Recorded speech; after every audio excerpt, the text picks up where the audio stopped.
Hey everybody, I'm Jen Garrett. My passion for football and pushing boundaries has helped me to create a successful business using the same performance building principles of the world's best players. Through my Move the Ball book, workshops, and consulting work, I've used the same system to help thousands of people to think and execute like a pro athlete when it comes to business and branding.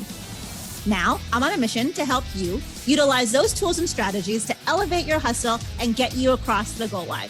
So get ready. It's time to suit up, to show up, and to move the ball. Hey, everyone. It's great to be back with you for another episode of Move the Ball. If this is your first time listening, welcome. And if you've been a part of the Move the Ball movement for quite some time, welcome back. As you all know, on this podcast, we talk about business, branding, sports, and of course, how to move the ball. This episode is part of my special Path to the Draft series, where I'm having conversations with NFL draft prospects on their path to the draft. Now, if you haven't yet subscribed to the podcast, be sure that you do so today so that you never miss an episode as part of this series or the regular show. I've got a great lineup of guests this season. All right, for today's episode, inside the huddle with us and ready to share his story and talk about his path to the draft is Brandon Smith. Brandon is a linebacker who played college football at Penn State. During his college football career, he was a 2-year starter, and during the 2021 season, Brandon had 81 tackles, 45 of them solo, 2 sacks, and a forced fumble. Brandon, welcome to the show. Thank you. Nice to be here. Well, I'm so excited to have you here with us today. Let's kick off our chat talking about, I want to run it way back. You're from Virginia. Tell us, how did you get into football? When was the first time you suited up or picked up a ball? And what about it made you fall in love with the game? Really getting into football and really just sports in general is pretty easy like around here because that's all that there is. I'm from a small town to where there's only like 3 stoplights.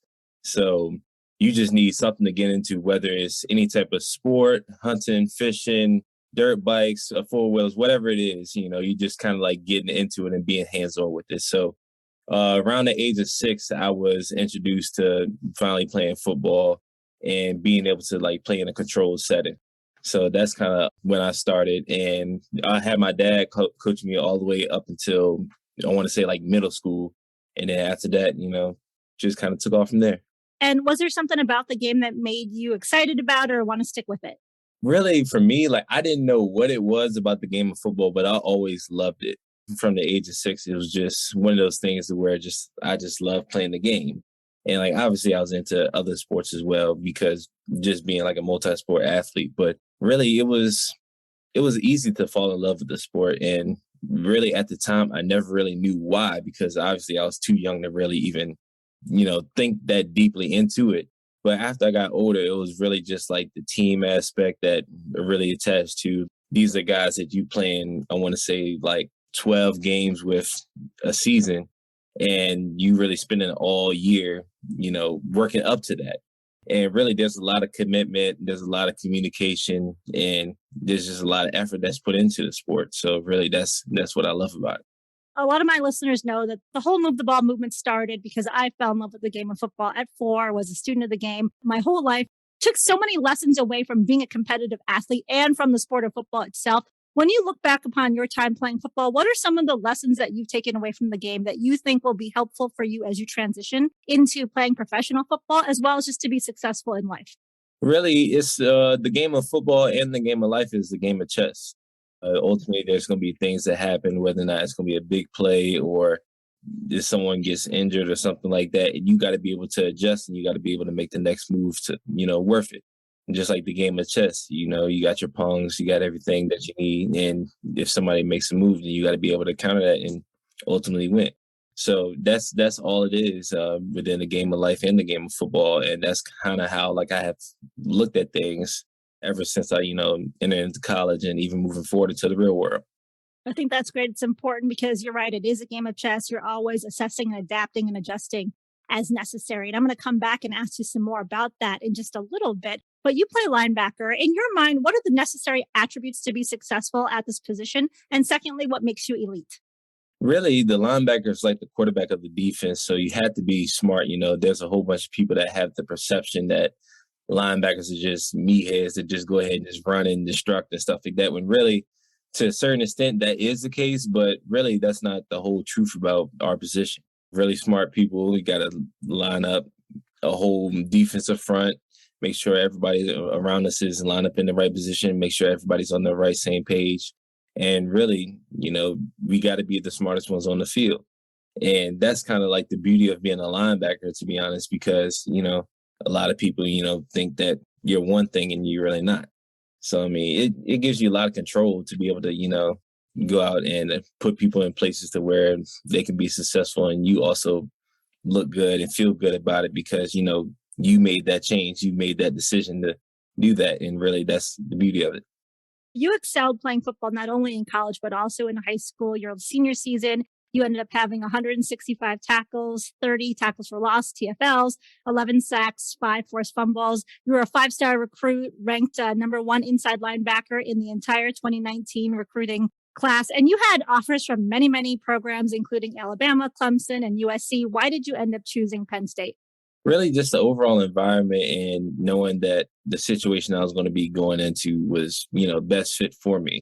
Even outside of football, as far as like the location, that really, it kind of, it's not like home, but it reminds you a little bit like home because just the overall aspect of people being, nice to you, loving, opening arms and everything like that.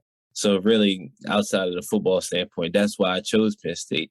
And within the football standpoint, you still get that family aspect whenever you walk into the building, everybody smiling, laughing, joking, showing you a lot of love. And really, that's all you can really ask for, to be honest with you. And let's talk about you being a Nittany Lion. So as a true freshman in 2019, you were in all 13 games, one of 19 true freshmen to play. How did that feel getting to see, quite a bit of action as a true freshman? Really, it really gave me a lot of momentum going into the next year, to be honest. I knew that I wasn't really going to get a lot of playing time as far as a lot of valuable snaps during like key critical moments of the game. But I knew that those snaps that I did get and those opportunities that I did get, I was working my way up to next year. And really, that's kind of how I looked at it and looked at it like as far as me going forward and not just me not really getting a lot of time in it now. So, I mean, that's kind of how I looked at it and really, cherished those moments I did get on the field my freshman year. And being an elite athlete, you know that in order to excel at being a competitive player, it's all about that continual improvement, right? That getting that 1% better each and every day. So coming out of your first season at Penn State, what were some of the things that you felt like you really wanted to work on improving so that you could excel and become a starter in your sophomore year? For me, it was just making sure that I knew everything that I possibly needed to know as far as the playbook, whether it was somebody around me, type of formation I could possibly get out of a certain play. There's lots of things. And really, that was kind of like the way I mentally prepared for the next season. And fortunately, made that worth it.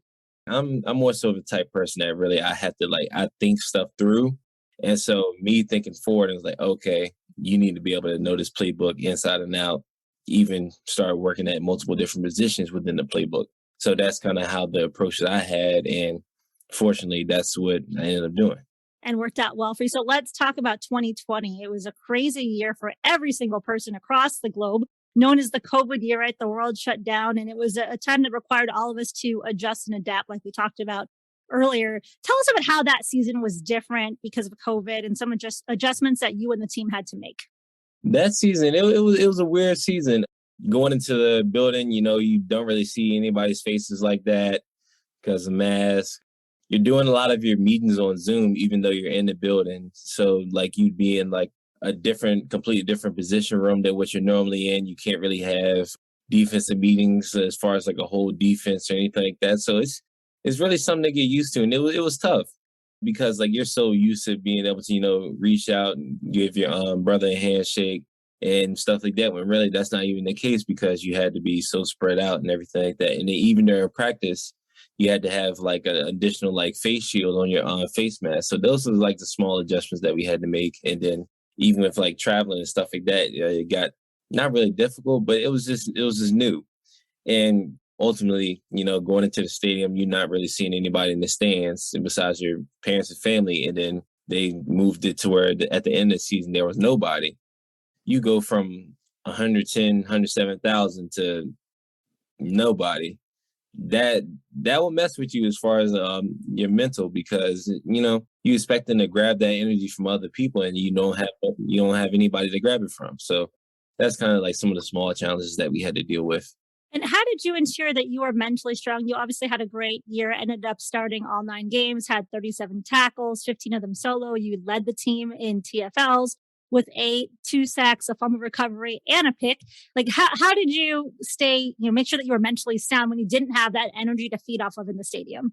For me, outside of the game of football, I try not to think about all that we have to go through and all that we have to endure, when I'm not on the field. Like, for the most part, I try to like separate football. Football is, within that field and within that facility. Anything else outside of it is that. And so I try to separate the two worlds. And when I'm not within the football facility or on the field, I try to, release all stress or whatever like that, and not really think about anything. And it allows me to stay fresh as far as like mentally to be able to prepare and do what I need to do on the field when I get there. So let's talk about this past season. Very different than 2020. Fans in the stands have that energy there. So one game in particular I wanted to talk to you about, the whiteout game versus Auburn. You had a standout performance in that game. How was that experience for you? Oh, it was great. I know my freshman year, we had the whiteout game against Michigan, to where we basically, the stadium was so loud, we made them call a timeout before they could even run a play. That was kind of like the feeling that I got from that Auburn game, running on the field, you can feel the ground shaking, all of that. And it was really a great experience, and I definitely going to miss it. So when you look back, well, actually, I guess I'll say too, you were named the Big Ten Defensive Player of the Week that game as well. So kudos to you there. Now, when you look back at your career, I think we all have moments that I'll say are growth moments that really help us to kind of improve and mature and become better players, better leaders. Can you tell us what one of those moments was for you? As far as from a growth standpoint, it's just me knowing that I'm, going to have to mature and have to really look out for the younger guys that that just came in. I mean, for me, I didn't really have the luxury of anybody else helping me as far as the playbook and stuff like that. So I had to learn on my own and with the help of Coach Pride. So for me, I made it, a personal thing to where I'm not going to allow them to go through the same stuff I went through. So I was obviously reaching out and being an older brother to those guys that were just coming in and making sure that they were as comfortable as possible as far as learning the playbook. And so that's something from a leadership standpoint that I started doing and I was able to do. And when you look at your last season at Penn State, what was the most memorable game for you? For me, I would probably have to say that Auburn game. It was a really special moment, being up underneath the lights, seeing all white and everything like that. So it was really a great moment, and especially with a SEC team coming in and you getting the win like that, it's really big. It's a really big moment. And I've been sharing quite a bit this season with my listeners that I'm an Alabama alum. So absolutely, we were very happy to see Penn State beat Auburn in the whiteout game. Now, when you look at just, as you've been growing up and playing high school ball, college ball, was there someone in your life that really helped push you and challenge you to be better at your craft? Really, I can tip my hat off to my father for that one, because he was always like the biggest critic, the one that was really getting on me the most and making sure that I was, giving everything I had at all times, no matter whether I was tired, whether I didn't feel like doing something. Like, he kind of instilled in me that will to, continue to push on and continue to drive, because not a lot of people have that. And for me, and growing up like that and being disciplined enough to stick to that even throughout my adult years really shows the impact that not only him, but the other people in my support system have. Shout out to your dad, especially. I know he's super proud of you. So you declared for the 2022 NFL draft. You still had college eligibility. Why come out now? For me, I just felt like I was mature enough to make the move. And, this is what I always wanted to do since since the age of 10. I started writing down signatures. It's somewhere in a notebook around here, but I really started, just writing down my signature, and everybody's like asking me like, what are you doing? I'm like, well, I'm writing down my signature, practicing my signature. I'm going to go big. This is that and there. So that's kind of like the start I had, and really, obviously, getting offers and stuff like that kind of made that a reality. But that's the dream that I had from the age of 10, and I stuck with that, and being able to have the opportunity to go and chase my dreams and have everybody around me see that I'm doing it really is the reason why that I chose to leave. Love it. And so you were working really hard training at EXOS in Arizona, getting ready for the combine, did well at the combine. Talk to us about what was your experience like training?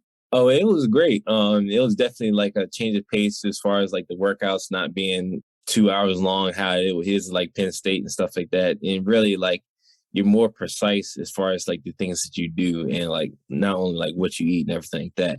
So being out there, you really learn how to train. I wouldn't say correctly, but train for a specific purpose. Like during a training session, we have literally one thing that we try to train for. And they say like it's our start and work on a certain technique, or either it's like our back half work. Like we have like specific things that we look forward to training in that specific day. And even like our lifts, like our training for specific aspects of our runs and our field work and overall strength and stuff like that. So that's really the takeaway that I learned from there. And really, it opened my eyes to a lot of things as well. And so the NFL Combine, it's a place for the elite of the elite get invited to participate. You were one of 8 Penn State players that were there. There are a total of 324 players from 106 schools, so wide cross section of schools represented at the Combine. How was the experience like for you? Oh, I loved it. I loved every second of it. I knew that it was a once in a lifetime opportunity. And I really, as you probably seen, I try to make the best of it. There was a lot of different meetings, a lot of running around and everything like that. But for the most part, I was just kept on reminding myself like this, what you wanted since you was 10. I'm not going to complain about it because there's thousands of other people that want to be in my situation and unfortunately didn't have the opportunity to. So I'm not going to sit here and complain about it. So I really, embraced it, made the most of it, and, I'm fortunate for it. And you definitely displayed your athleticism during the physical test, like people expected. I mean, your 40-yard, 4.52 seconds, tying fourth for the 40, both your jumps, 37 and a half inches vertical, 10 feet, 8 inches, broad jump. So you definitely did well. How did it feel like getting those physical performances done? For me, I was always like training for like doing more and like being able to, set a higher bar than what I did. But I mean, for the most part, I got to live with it. And I'm really fortunate for what I did get because not a lot of people, was able to get that. And also like, I also look at my size and it's like, well, I'm almost 255 pounds and still being able to run as fast as I can, jump as far and high. I was like, I really can't complain about nothing else. Right. Definitely impressive numbers. Well done. So if a team were to ask you, why should they pick you, Brandon, over someone else? What would you say? I would say just overall character, like I am who I am and what I say I'm going to do is what I'm going to do. There's a lot of people within meetings, they'll try to create a facade of like who they are just so it sounds good. But for me, I'm authentic. I don't have no other reason to be fake or to basically just tell anybody just anything that they want to hear within the moment. I am who I am and I've stuck to it this far. So why change up now? Great answer. So what I want to do now, Brandon, is run through my 2-minute drill and ask you some fun questions. Are you ready? Yep, I'm ready. Okay. Outside of football, what do you like to do? Video gaming. What is one thing most people don't know about you? Very quiet. What are 3 words that you would use to describe yourself? Quiet, caring, and I'll say funny when you get to know me funny. Okay, great 3 words. If you had one intro song played at all of your public appearances, what would that one song be? I'd probably say Through the Wire, Kanye. What is the best piece of advice that you've been given by a coach? Just to continue to be who I am. I love that. Great, great, great advice. Now I'm going to flip it and ask you, what is the best piece of advice that you would give someone? Stay true to who you are and continue to chase your dreams because, I mean, nobody can limit you on what you can do. Absolutely. Now you're hosting a dinner party and you can invite 3 famous people, living or deceased. Who would you choose and why? I would probably have to say, was it Chad Boseman, Samuel L. Jackson, and Denzel Washington. Great 3 actors, great 3 choices. Why would you pick them?